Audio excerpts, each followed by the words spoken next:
দিকে যেতে চাচ্ছে। আমাকে অনেকে প্রশ্ন করছেন, দুরকম প্রশ্ন স্যার আপনাকে একটু বলে রাখি, সরাব ভাইও শুনছেন, যারা যারা শুনছেন, মানে এই ইন্টারনেট না থাকা সত্ত্বেও 10,000 জন আমাদেরকে এই মুহূর্তে লাইভ দেখছেন। আমাকে অনেকে প্রশ্ন করছেন যে বাংলাদেশে কি হচ্ছে আমি এটা জানি কিনা।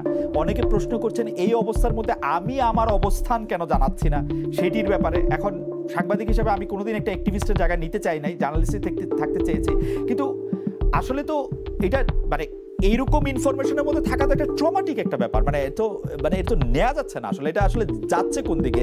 স্যার আপনাকে শুনে আমি সরাব ভাইকেও আসলে এটি জানতে চাইবো যে এটি আসলে কোন দিকে যাচ্ছে, কোন দিকে গেলে এটি সমাধান হতে পারে। মাঝখানে শুধু এই লোকগুলো কোটি কোটি টাকার মালিক হয় কি করে? নুরুল আলম সিদ্দিকী সাহেব মারা গেছেন, তিনি ডলারের ব্যবসা করতেন রমনামা, ঢাকা শহরে তার অনেকগুলো অফিস আদালত অফিস টফিস ব্লক করেছেন। তো যেদিন আমরা রাজনৈতিক নেতৃবৃন্দের ওই যে প্রথম দিন হিসাব করা হবে, তোমার আয় ব্যয় ইনকাম ট্যাক্সের রিপোর্ট দাও গত 20 বছর, এবং আপনি জিজ্ঞেস করবেন যে এই বাড়ি বানালে কোত্থেকে, তুমি এখানে থাকাও, গাড়ি চালাও, এই গার্মেন্ট ফ্যাক্টরির মালিক কিভাবে হইলা, তোমার বাপ কি করতো, দাদা কি করতো, শ্বশুর কি করতো। এখন এইগুলো যদি আমরা জেনেও না জানার ভান করি, এই যে বিএনপির ভেতর থেকে চাঁদাবাজ, এই চাঁদাবাজদের তো লালন পালন করা হয়। এবং যেটা আফসারি সাহেব বললেন যে বিএনপির নেতৃবৃন্দ বলছে এই ধরনের লোকজনও দরকার আছে, গুন্ডা পান্ডা দরকার আছে, আওয়ামী লীগের আছে, আমাদের থাকবে না। যেখানে সংস্কার তো ওইখানে দরকার হবে, কোন রকম সন্ত্রাসী কার্যকলাপ চলবে না। এবং ট্রাইব্যুনাল করে, আমি যে আবার শেষ লাইনটা হচ্ছে, এই 4.5 মাসের ভেতরে যেটা ইউনূস সরকারের করা উচিত ছিল, কয়েক ডজনকে ফাঁসি দিয়ে দেওয়া উচিত ছিল, আর কয়েক শতকে যাবজ্জীবন কারাদণ্ডের রায় পাবলিশ হয়ে এখন প্রথম আলো আর মানব জমিন আর আমার দেশ পত্রিকাতে ছাপানো হয়ে যেত। এটাই যদি হতো, দেখতেন দেশে একটা আইনের শাসন, ভয় হতো। এখন তো ভয় নাই। আমরাই ইউনূস সাহেব মানে কাউকে কঠোর কথা বলতে পারেন না। উনি বলেন আমি তো কোনো পলিটিক্যাল সরকার না। আরে আপনি পলিটিক্যাল সরকার না, তাহলে রেজাইন দিয়ে বাড়ি গিয়ে গ্রামীণ ব্যাংক চালান, আপনি এখানে বসছেন কেন? তো উনি নিজে যদি বোঝেন যেটা বিপ্লব হয়েছে, আমি বিপ্লবোত্তর সরকার, আমি নেপোলিয়ান, এটা যদি উনি বুঝতে না পারেন, উনি যদি মনে করেন উনি ইয়াজউদ্দিন আহমদ যেমন কেয়ারটেকার হয়েছিলেন, বা তার আগে যারা যারা ছিলেন, আমি সেরকম একটা কেয়ারটেকার সরকারের প্রধান, তাহলে তো এই দেশে কোনো বিপ্লব হয়েছে বলে বলা যাবে না।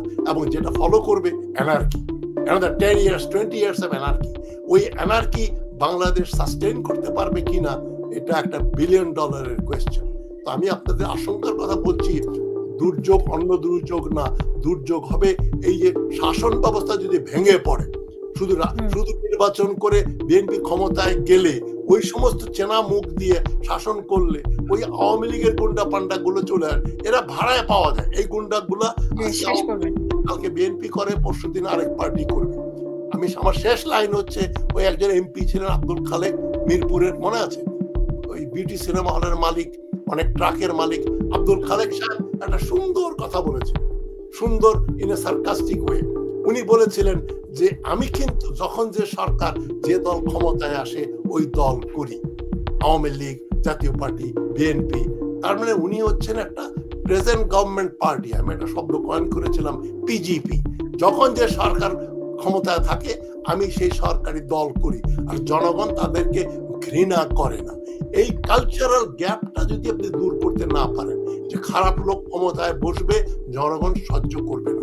শামীম ওসমানদের মতো লোক বা জনাল হাজারীদের মতো লোক, হাজী সেলিম, হাজী মকবুল, এদেরকে জনগণ ভোট দেবে না। সুতরাং নির্বাচন করছেন, নির্বাচনে যার টাকা আছে সে নির্বাচনে জয়ী হবে। আপনি নির্বাচনের কথা বলে দেন, 1 লক্ষ টাকার বেশি কেউ খরচ করতে পারবে না। আপনার পোস্টার যা খরচ টরচ হয়, এই আপনি বিলাত আমেরিকায় যারা থাকেন, আমি থাকি, আমি নির্বাচনের আগে দেখলাম রাস্তায় এত ব্যানার এবং পোস্টার, এত মিছিল, এত মিটিং, বোঝাই যায় না কানাডাতে কোন সময় নির্বাচন হয়ে গেল। আপনি লন্ডনে থাকেন, কখন নির্বাচন হয় আপনি জানেনও না। পরের দিন শোনেন খবর কাগজে অমুক এখন প্রধানমন্ত্রী হয়েছে। তো ওইটা চালু করতে না পারি, যতদিন না পারি, আমি মনে করি একটা বিপ্লবী সরকার এখানে বসে থাকা উচিত। 4 বছর 5 বছর, যতদিন মনে করেন 2029 সাল 30 সালের দিকে নির্বাচন দেন, আগে সমস্ত রিফর্ম শেষ করে পানিশমেন্ট দিয়ে জেলে লোকজনকে ভরে ফাঁসি, যাদের ফাঁসির প্রাপ্য তাদের ফাঁসি টাসি দিয়ে, যারা ফেরার তাদেরকে তাদের ইন অ্যাবসেন্সিয়া বিচার করে বলে দেন হাসিনার ফাঁসি অমুকের যাবজ্জীবন, তাহলে দেশে একটা বিপ্লব হয়েছে বলে লোকে বুঝতে পারত। এখন তো মনে হচ্ছে কিছুই হয়নি। এই আওয়ামী লীগ গেছে নির্বাচনের একটা অন্তর্বর্তীকালীন সরকার, ইউনূস সাহেব এই 1 মাসের মধ্যে নির্বাচন দিয়ে চলে যাবেন, থোর বড়ি খাড়া, খাড়া বড়ি থোর। তার আগে আপনি নির্বাচন সম্পর্কে যে প্রশ্নটা করেছিলেন তার সংক্ষিপ্ত উত্তর দিচ্ছি। আমি, আমার দল এবং আমি মনে করি সাধারণ মানুষ ভাবে যে নির্বাচন কখন হবে সেটা গুরুত্বপূর্ণ নয়, নির্বাচনটা কিরকম নির্বাচন হবে এবার, দ্যাট ইজ ভেরি ইম্পর্টেন্ট। আমি মনে করি খুব তড়িঘড়ি করে এই বছরেই শেষ করতে হবে, আগামী যে বছর চলে আসছে 1 বছরের মধ্যে শেষ করতে হবে, তাহলে সঠিক নির্বাচন হবে কিনা, আমরা কি দেখবো কিনা আবার সেই ভোট কেন্দ্র দখল, কারণ এখন তো একচেটিয়া একটি দল, তো আবার সেই ভোট কেন্দ্র দখল। আবার যদি আমরা দেখি ডাকাতের শুধু চেহারা পরিবর্তন হয়েছে, বুথে ডাকাত পড়ে, তো ওই ধরনের নির্বাচন যদি আবার আসে তাহলে এত ত্যাগ, এত তিতিক্ষা, এত রক্তের বিনিময়ে পাওয়া এই সরকার কি একটি দল কেন দেখছেন? ছাত্রদের তো দল হচ্ছে, তারা তো শক্ত দল হচ্ছে ভবিষ্যতে তখন শক্তভাবে গঠন করছে এবং নির্বাচন করবে, এটা হচ্ছে যেটা এখনো জন্মেনি, সেটা নিয়ে আমি এখন কথা বলে, আমরা তো জন্মগ্রহণ করেছি 1 বছর হয়েছে। আমি মনে করি যদি আগামী 3 বছর সময় না দিয়ে নির্বাচন হয়, তাহলে আমি মনে করব পরবর্তী নির্বাচনে আমাদের অংশ নিতে হবে। কারণ যেমন দীর্ঘদিনে স্বৈরাচার তৈরি হয়েছিল, একটা দেশ, একটা কালচারে, যে হাসমি ভাই যে বলে কালচারে যেতে আমাদের কয়েকটা নির্বাচন ক্রস করতে হবে। তবে এটা সুষ্ঠুভাবে সবাই সহযোগিতা করে যদি ধরে নিত যে আগামী 4 বছর তো এই হাসিনা স্বৈরাচারই থাকতো, তা আমরা এই সময়টুকু দিয়ে সংস্কারটা করে ফেলি, সেই ধৈর্যের মধ্যে কিন্তু রাজনৈতিক দলরা নাই। কিছু কিছু দল আছে যাদের শক্তি কম, মেধা বেশি, যারা পেশির শক্তিকে পছন্দ করেন না, মেধার রাজনীতি করতে চান, তারা হয়তো মনে করেন যে একটা সুষ্ঠু রাজনীতির জন্য একটা সুষ্ঠু সংস্কার দরকার। এবং সংস্কার নিয়ে অনেক তাচ্ছিল্য ভাবে কথা বলা হয়, কত সংস্কার করবে, কি কি সংস্কার করবে, যারা বলে তারা একটা লিস্ট দেয় না কেন যে এই সংস্কার গুলো করেন। সুতরাং শুধু হালুয়া খাওয়ার জন্য সবাই তাকিয়ে থাকবে সেটা হতে পারে। সুতরাং আগামী নির্বাচন অত্যন্ত গুরুত্বপূর্ণ। আমি মনে করি আগামী 1 বছরের মধ্যে নির্বাচন হলে আমার দল হয়তো এটা ভালো করবে না বা অংশগ্রহণ করবো কিনা আমরা সিদ্ধান্ত নিব। আমরা চাই না আবার বুথের মধ্যে ডাকাত ঢুকুক, শুধু চেহারাটা পরিবর্তন হয়েছে। আমরা চাই না ভোট কেন্দ্র দখল হোক। সুতরাং আমরা এটা নিয়ে ভাবছি, সময় নিয়ে ভাবছি না, আমরা একটা সুষ্ঠু নির্বাচনের আশায় তাকিয়ে আছি, নহলে এই আমাদের শহীদের রক্ত বৃথা যাবে। তো এই শহীদের রক্তকে বৃথা যেতে দেওয়া উচিত নয়, দিতে হয়তো দেওয়া হবে না। এখন আসি আমি আপনার এই যে আমার দেশ পত্রিকার প্রথম দিনে, প্রচারের প্রথম দিনে যে কথাগুলো লিখেছে সেখানে আমি এটা পড়েছি। এখানে একেবারে উনি কিভাবে পালিয়েছিলেন, পালিয়ে যাওয়ার আগে কি কি কথা বলেছিলেন। একটা জিনিস মনে রাখতে হবে, যত বড় প্রোটেকশনই হোক, যত বড় নিরাপত্তা গোয়েন্দা বাহিনী থাকুক না কেন, বাঙালি জাতি এটা ফ্যামিলি, আত্মীয় স্বজন সব জায়গায় আছে, খবরগুলো কিন্তু চলে আসে। এক গল্পের সুরে বলে দেয় আমি আজকে ডিউটি করেছিলাম, কিন্তু আজকে তো প্রধানমন্ত্রী এটা বলেছিল, ওই জেনারেল বলছে না এটা হবে না। এই কথাগুলো তো গসিপের মধ্যে চলে আসে। সুতরাং যতই দিন যাবে ততই ভবনে কি ঘটেছিল তা আরো স্পষ্ট হবে। এবং আমি মনে করি আজকে পত্রিকায় যেটা লেখা হয়েছে সেই তথ্যগুলো নিশ্চয়ই কালেকশন করেই লেখা হয়েছে, এখানে ভুল ত্রুটি আমি কম পেয়েছি, এটুকু আমি মন্তব্য করতে চাই। এখন আসেন যে মূল পয়েন্টটা, যে দিল্লিকে বলা হয়েছিল বাংলাদেশকে আক্রমণ করার জন্য। আমরা তো এই যে উনি পড়ান স্টুডেন্টদের, কিছু কিছু পরিবেশ পরিস্থিতি এবং কিছু অ্যাক্টিভিটিস দেখে এটা প্রমাণ করতে হয় যে এটা ঘটতে পারতো বা ঘটার সম্ভাবনা ছিল। সেইটা আমি এখন প্রমাণ দিচ্ছি যুদ্ধের জন্য বলেছিলেন কিনা।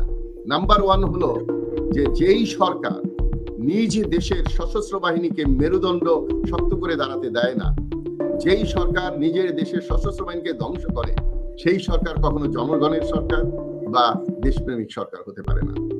আমরা এই দেশ স্বাধীন হওয়ার পরেই জাতীয় রক্ষী বাহিনী দেখেছি, যেই রক্ষী বাহিনীর সম্পূর্ণ রক্ষী বাহিনীর প্রশিক্ষণ, ইউনিফর্মের ডিজাইন থেকে শুরু করে সব আমাদের একটা পার্শ্ববর্তী দেশ থেকে এসেছিল। ষড়যন্ত্র কিন্তু 71 থেকে শুরু হয়েছিল। ভাষা নিয়ে একটা কথা বলে গেছেন, সেটাকে আমাদের মনে রাখতে হবে। এটা গেল একটা ইঙ্গিত। দ্বিতীয় হলো বিডিআর কার্নেজ কেন ঘটেছিল, কেন বিচার হলো না, কোন দেশ এটা বিচার হতে বাধা দিয়েছিল এবং কোন দেশের দালালরা এটা করেছে, একেবারে তদানীন্তন সেনাপ্রধান সহ, সেইটা বিবেচনায় আনলে এই সরকারের বিগত পতিত সরকারের চরিত্র বোঝা যায়। আসেন জুলাই আগস্টে বিপ্লবের সময় অন্য ভাষায় কথা বলা লোক, অন্য চেহারার লোক আমাদের ইউনিফর্মে যে গুলি করেছিল সেটা কি এক ধরনের যুদ্ধ নয়?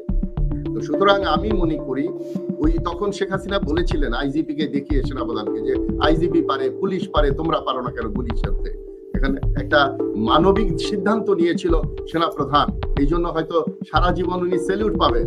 কিন্তু শেখ হাসিনাকে পালিয়ে যেতে সুযোগ করে, এটা আমি পালিয়ে যাওয়াও বলি না, পালিয়ে গেলে প্লেন পেলো কোথায়, সাথে লোক পেলো কোথায়, ওইদের সাথে কোঅর্ডিনেশন কে করলো? এটা তো তাকে মেহমানের মতো ওখানে পৌঁছে দেওয়া হয়েছে। তো এর দায়ভারও কখনো কাউকে না কাউকে নিতে হবে। তো সুতরাং আমি মনে করি যে এই যে দিল্লিকে আক্রমণ করার কথা, এটা তো প্রকাশ্যে এখনো